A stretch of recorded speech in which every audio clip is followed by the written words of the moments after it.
अच्छा, क्लास में सारे स्टूडेंट्स साथ साथ आते जा रहे हैं, और वो जो आता जा रहा है काइंडली प्लीज अपने माइक जो है उसको म्यूट कर लें ताकि बाकी स्टूडेंट्स को मसला ना हो, ठीक है। माइक आप लोगों ने अपने जो है ना वो म्यूट कर लेने, अनम्यूट किसी ने नहीं करना। आज का जो हमारा सेशन है ना वो स्पेशली जो है आप लोगों का जो बैच है ना वो एडीएएसएफ का है। इसके अंदर और कोई भी ऐड नहीं है ग्रुप, ये चीज याद रखनी है, सिर्फ एडीएएसएफ की तैयारी करवाई जाएगी। ना इसमें एफआईए ऐड है कोई नहीं, सिंपल एडीएएसएफ की, क्योंकि बाद में बच्चे कंफ्यूज हो जाते हैं कि पता नहीं और कौन कौन से जो है ना बीच में हम लोग बीच में पढ़ेंगे सारी चीजें, बाकी कौन कौन से जो जॉब्स की तैयारी हम लोग करेंगे। एडीएएसएफ है बकायदा। जो हम लोग आज सबसे पहले ना इसका सिलेबस डिस्कस करते हैं, क्योंकि देखें पोस्ट कोई भी है, चाहे वो आपकी 17 स्केल की है, चाहे वो आपकी 16 की है, चाहे वो आपकी 14 की है। जब भी हम लोगों ने अव्वा बच्चे, सेमी मेराज बच्चे, हम लोगों ने जब भी किसी भी ईशा बच्चे पढ़ना है, किसी भी पोस्ट की तैयारी करनी है, हमें एटलीस्ट उसका सिलेबस पता होना चाहिए। मुंह उठा के हम लोग पेपर नहीं देने जा सकते। दूसरी बात ये है कि आप लोगों को सिलेबस के साथ साथ आप लोगों को उसके पास्ट पेपर्स का पता होना चाहिए कि भाई इसके पास्ट पेपर में क्या क्या सवाल हैं, कहाँ कहाँ से आए हैं। अब एक चीज मैं आप लोगों को यहाँ पे क्लियर करती चलूं, हमारे पास एडीएएसएफ है, ठीक है। एडीएएसएफ को छोड़ें, आप एफआईए की बात कर लें, आप एफआईए को छोड़ें, आप किसी और पोस्ट की मॉड की बात कर लें, मिनिस्ट्री ऑफ डिफेंस की। अब आप एक चीज देखें ना, ऐसे बच्चे जो वो बैच कह लें कि ज्वाइन करते हैं टीचर्स का कि जिसमें सबकी तैयारी करवाई जाती है। अगर आप पेपर उठाएं एफआईए का, ये मैं आप लोगों को बड़े पते की बात बता रही हूँ, अगर आप लोग गौर करें बच्चों के फेल होने का ज्यादा रीजन क्या होता है। मैंने फलाने से तैयारी की, फलाने से की, भाई मेरा पास ही नहीं हुआ, मैंने इतनी अच्छी तैयारी की। भाई आप लोगों ने जो बैचेस ज्वाइन किए वो आप लोगों ने स्पेसिफिक पोस्ट के लिए ज्वाइन नहीं किए, आपने ओवरऑल सारी पोस्ट के लिए ज्वाइन किए। अब जब आप एफआईए का पेपर निकालते हैं, आप एएसएफ का पेपर निकाल लेते हैं, आप मॉड का पेपर निकाल लें, आप पीएमएस जीके निकाल लें, आप केपी के पीएमएस का जीके उठा के देख लें, इसके अलावा आप सीएसएस का एमपीटी उठा के देखें, सिलेबस सबके सेम है, लेकिन अंदर जो आप लोगों को तैयारी का मटेरियल है या चीजें आप लोगों को क्वेश्चन पूछे जाते हैं, हर पेपर का डिफिकल्टी लेवल सेम नहीं होता। ये चीज आप भी देखें, फिर इस तरह ये ना हो कि हर बच्चा एक ही बार तैयारी करे और हर पेपर में बैठ जाए जाके हम क्यों नहीं पास होते। यही चीज है। अब ये जो हमारा एडी एएसएफ का पेपर है ये स्पेसिफिकली आपका सिर्फ एएसएफ का होगा, जिसमें सिर्फ हम एएसएफ के ऊपर फोकस करेंगे। कहाँ से कौन से एमसीक्यूज आते हैं, कितने आते हैं, क्या होगा, कितने एक्ट हम लोगों ने पढ़ने हैं, सारी चीजें सिर्फ हम एएसएफ की देखेंगे। हम बाकी हमारा कोई लेना देना नहीं है, क्योंकि मिनिस्ट्री ऑफ डिफेंस में सिलेबस तो सेम है, इसका ऑलमोस्ट जीके ही आता है, लेकिन बात फिर वही आती है, इसका डिफिकल्टी लेवल और है। एफआईए में जाएंगे उसका डिफिकल्टी लेवल और होगा। आप एएसएफ की पोस्ट की बात कर लें, इंस्पेक्टर एएसएफ का पेपर आप उठाएं जो भी रिसेंटली हुआ है, आप एडी एएसएफ का पिछला पेपर उठाएं, आपको जमीन आसमान का फर्क नजर आएगा कि भाई इनकी 16वीं और 17वीं पोस्ट का भी सेम पेपर नहीं होता। तो ये चीज आप लोगों ने जहन में रखनी है। 2 in 1 या 3 in 1 या ऑल इन वन वाला सीन आपने कहीं पे भी नहीं करना, क्योंकि मोस्टली जाहिर बात है हर एक को यही होता है कि मेरे पास स्टूडेंट आ जाए, मेरे पास आ जाए। भाई बच्चों को ये होता है कि चलो कोई नहीं, एक ही सेशन के अंदर एक ही बार फीस दे के जो है ना सारे सब्जेक्ट हम लोग सारे के सारे पेपर्स की तैयारी कर लेंगे, लेकिन एंड के ऊपर नुकसान टीचर का नहीं होता, नुकसान बच्चे का ही होता है, ठीक है। तो ये चीज मैंने आप लोगों को इसलिए पहले क्लियर बता दी है कि आप लोगों को पता हो कि, क्योंकि बाद में स्टूडेंट्स से बात करते हैं ना कि मैम क्या यही तैयारी हम लोग एफआईए के अंदर यूज कर सकते हैं, क्या यही तैयारी हम लोग मिनिस्ट्री ऑफ डिफेंस में इस्तेमाल कर सकते हैं। तो ये चीज मैं आप लोगों को बताऊं कि ये सिर्फ एएसएफ के लिए है और किसी के लिए नहीं है। एएसएफ के लिए मैथ डिफरेंट होगा, एफआईए के लिए डिफरेंट होगा, मॉड के लिए डिफरेंट होगा, ठीक है। तो ये चीज आप लोगों को होप के समझ आ गई होगी कि जो बच्चे ऑल इन वन में तैयारी करते हैं उनका क्या मसला आता है, कहाँ पे मसला आता है कि भाई पास नहीं कर पाते।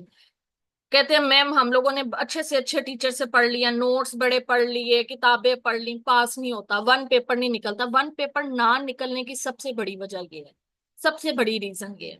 अच्छा जी, पहली बात ये हम लोगों ने कर ली। दूसरी बात ये है कि जिन स्टूडेंट्स ने अभी तक अप्लाई नहीं किया काइंडली प्लीज आप कल जाएं, अगर किसी के पास चालान फॉर्म नहीं है मैं आपको चालान फॉर्म दे देती हूँ, उसका प्रिंट निकालें, उसको फिल करें और बैंक में जाके 250 फीस है कि 300 फीस है, उसको सबमिट करवाएं। सबमिट करने के बाद आके वेबसाइट ओपन करें और उसको अप्लाई करें जाके।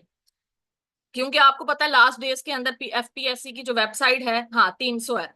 एफपीएससी की जो वेबसाइट है वो तो वैसे ही कह लें कि चले जाती है, बैठ जाती है उसकी। अच्छा जी, अब आ जाए। हमारा जो पेपर है बकायदा एमसीक्यूज का पेपर होगा, एएसएफ का।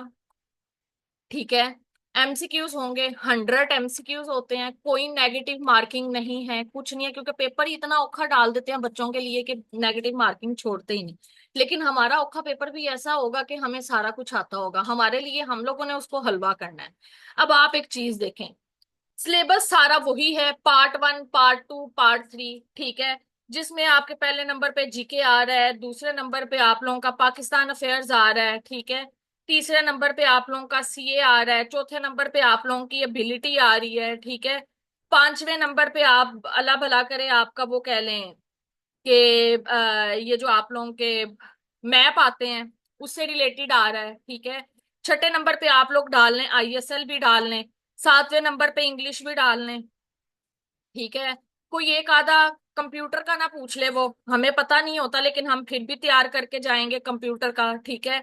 और इसके अंदर उर्दू नहीं आती, इसलिए मैं उर्दू नहीं करवाऊंगी। और लास्ट के ऊपर जो आप लोगों का मोस्ट इंपॉर्टेंट टॉपिक होगा वो आप लोगों के एक्ट्स होंगे जो आप लोगों ने रेडी करने। क्लियर हो गई बात। अब आप एक चीज देखें, सबसे ज्यादा जो एमसीक्यूज बन के आएंगे ना वो सीए और पीए के आने हैं, ये चीज याद रखनी है।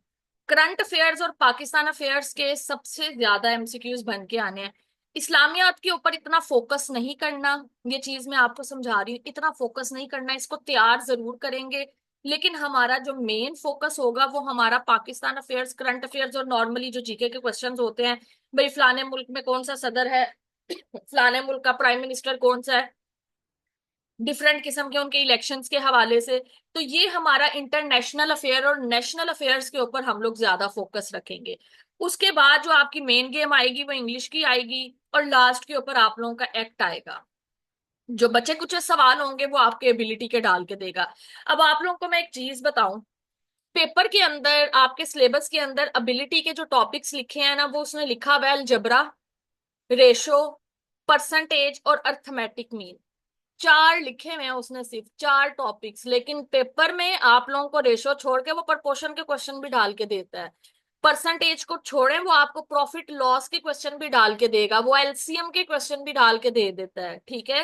वो ज्योमेट्री भी डाल के दे देता है। अब आप एक चीज देखें, ये चीजें तो उसने सिलेबस में मेंशन नहीं की थी, हमने तो सिलेबस को देखा, सिलेबस में तो ये चीजें नहीं थी। तो यहीं से हम लोगों ने अंदाजा लगाया कि हम लोगों ने सिलेबस से सिर्फ एक छोटा सा एक हल्का सा ओवरव्यू देख लिया, सिलेबस का एक आइडिया ले लिया। हम लोगों का जो मेन टास्क है वो यही है कि हम लोगों ने तैयारी पास पेपर्स को गो थ्रू करते हुए करनी है। क्लियर हुई बात।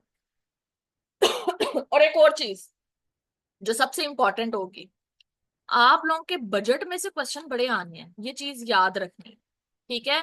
बजट के अंदर से सवाल बहुत ज्यादा पेपर में आने हैं कि भाई फलाना बजट कितना है, आर्मी का कितना है, फलाना कितना है, जीडीपी कितना टोटल बना। ये सवाल पेपर में आप लोगों के 5 सवाल बजट से पक्के निकलेंगे आप। क्लियर हुई बात। यहाँ पे किसी को कोई मसला?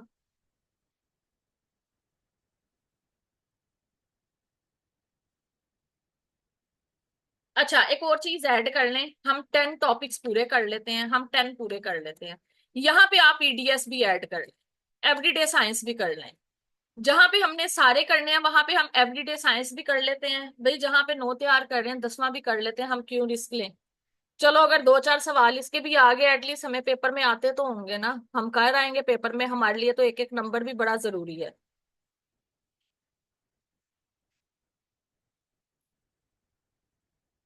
क्लियर है। अब आबा बच्चे, मिराज, ईशा, बताएं कोई सवाल जो ना समझ में आया हो यहाँ पे। सेमी क्लियर है। अच्छा, अब ना हमारी जो क्लासेस चलेंगी ना, हाँ अब जो हमारी क्लासेस चलेंगी ना, करंट अफेयर्स और पाकिस्तान अफेयर्स की जो क्लासेस हैं वो मैं लाइव लूंगी, ठीक है। लाइव क्यों क्लासेस लूंगी, क्योंकि इसके अंदर बहुत सी चीजें ऐसी होंगी जो मैंने आप लोगों को समझानी है, जैसे हमारा बजट आएगा, हमारे डिफरेंट कंट्रीज के इलेक्शन आ जाते हैं, ठीक है, ये सारी चीजें मैं आप लोगों को लाइव करवाऊंगी। इसके अलावा जो हमारे आसान टॉपिक्स होंगे वो हमारे रिकॉर्डिंग्स के ऊपर जाएंगे, ठीक है। अब देखें रिकॉर्डिंग्स के ऊपर कैसे जाएंगे। अब आपको पता है कि हमारे 10-15 दिन बाद ईद आ जानी है, ठीक है। ईद में बच्चों ने 5-6 दिन, एक हफ्ता वैसे ही बिजी रहना, सारों ने एक एक घर दावत है, दूसरे के घर दावत, तीसरे, ये सारी चीजें चलती जानी है। तो इस सूरत में मैं ये कहूंगी कि ईद तक, ठीक है, 7 जून से पहले पहले आप लोगों का जो मैक्सिमम सिलेबस है जिसमें आप लोगों के एक्ट आते हैं, ठीक है, या जिसमें आप लोगों का इंग्लिश का पोर्शन आता है, ठीक है, या आप लोगों का जो अबिलिटी के छोटे मोटे टॉपिक आते हैं। अबिलिटी के छोटे मोटे टॉपिक्स का मतलब ये है कि जो बेसिक्स आते हैं, ठीक है, सिर्फ उन्हीं को क्लियर आप लोग करेंगे। बाकी जो एडवांस मैथ है वो सारी चीजें मैं आपको लाइव करवाऊंगी। क्लियर होगी बात। बाकी सारे लेक्चर्स आप लोगों के लाइव जाएंगे। चाहे वो जीके में जो आप लोगों के आसान होंगे वो हमारे चलते जाएंगे रिकॉर्डेड, जो हमारे मुश्किल होंगे उसमें हम रिकॉर्डेड रख लेंगे। अच्छा, रिकॉर्डेड में भी ये होगा कि बकायदा, जाहिर ही बात है, जो पहले स्टूडेंट्स मेरे से पढ़ चुके हैं उनको इस चीज का अंदाजा है कि मैथ सेक्शन बहुत इंपॉर्टेंट है। सेमी बच्चे बताया तो है, मैथ सेक्शन इंपॉर्टेंट है, मैथ करवाऊंगी ना। बेसिक्स आप लोगों को रिकॉर्डेड दूंगी, बाकी एडवांस मैथ अभी क्या बताया मैंने कि मैं लाइव क्लासेस लूंगी एडवांस मैथ की, ठीक है। एडवांस मैथ की मैं आपकी लाइव क्लासेस लूंगी बकायदा, ठीक है। हम पास पेपर के क्वेश्चंस भी सॉल्व करेंगे। परेशानी वाली कोई बात नहीं है, मैथ इंपॉर्टेंट है और हमारे लिए हलवा बन जाएगा, कोई मसला नहीं है। अच्छा, अब बात कुछ यूं है, मैं पता नहीं क्या बात कर रही थी, मुझे बात भुला दी है। मैं क्या बात कर रही थी, मुझे बात भूल गई है। आपका मैसेज पढ़ते पढ़ते ना मुझे बात भूल गई। अच्छा जी। अब ना बात कुछ यूं है कि आप लोगों को ये पता है कि जो पुराने स्टूडेंट्स हैं, जैसे मेराज हैं, रिकॉर्डेड लेक्चर्स का मैं बता रही थी कि मेराज पहले पढ़ चुके हैं। आप लोगों को जो टास्क शेयर किया जाएगा ना उसमें आप लोगों को मेरे लेक्चर्स भी मिलेंगे, आप लोगों को साथ नोट्स भी प्रोवाइड किए जाएंगे, हर चीज दी जाएगी आप, ठीक है। आप लोगों को जो डेडलाइन दी जाएगी उस डेडलाइन में आप लोगों ने वो काम खत्म करना है, ठीक है। हाँ, ये हो सकता है देर सवेर हो जाएगी या कभी आपकी तरफ से लेट हो गया, क्योंकि लेट आप लोगों की तरफ से होगा कि मैम अभी नहीं मेरा कंप्लीट हुआ, 2 दिन दे दें, एक दिन दे दें।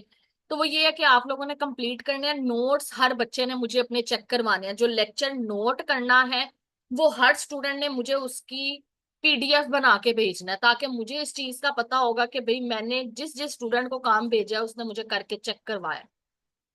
और मुझे ये भी पता चल जाएगा कि आप लोगों ने लेक्चर्स कैसे सुने हैं। और दूसरी बात ये है कि जाहिर बात है फिर आप लोगों को जो एक आप लोगों की रिस्पॉन्सिबिलिटी है लेक्चर लिखने की, वो भी आप लोगों की पूरी हो जाएगी। और बच्चा फिर ना बैठ के टिक के पढ़ता भी है, जब पता हो बच्चे को कि मैम ने जो है ना बार बार पूछना है और मैंने जवाब देना है आगे। तो बात कुछ यूं है कि ये हमारा सेशन होगा। और बकायदा कल आप लोगों को टास्क नंबर 1 में शेयर करूंगी, जो आपका एक्ट्स का होगा उसको आप लोगों ने कंप्लीट तैयार करना है, नोट्स वगैरह सारी चीजें मैं साथ साथ ग्रुप में भेजूंगी, ठीक है। जोन जोन सा आप लोगों का करवाती जाऊंगी टॉपिक, या जोन जोन सा सेक्शन आप लोगों का होता जाएगा, उससे रिलेटेड आप लोगों को डाटा साथ साथ फॉरवर्ड होता जाएगा। क्लियर हो गई बात। कोई सवाल किसी का यहाँ पे? कोई क्वेश्चन किसी का? कोई सवाल नहीं है?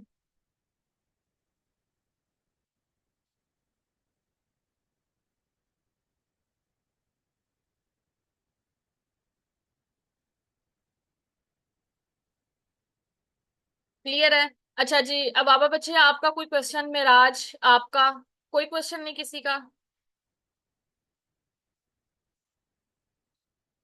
कोई सवाल नहीं, क्लियर है।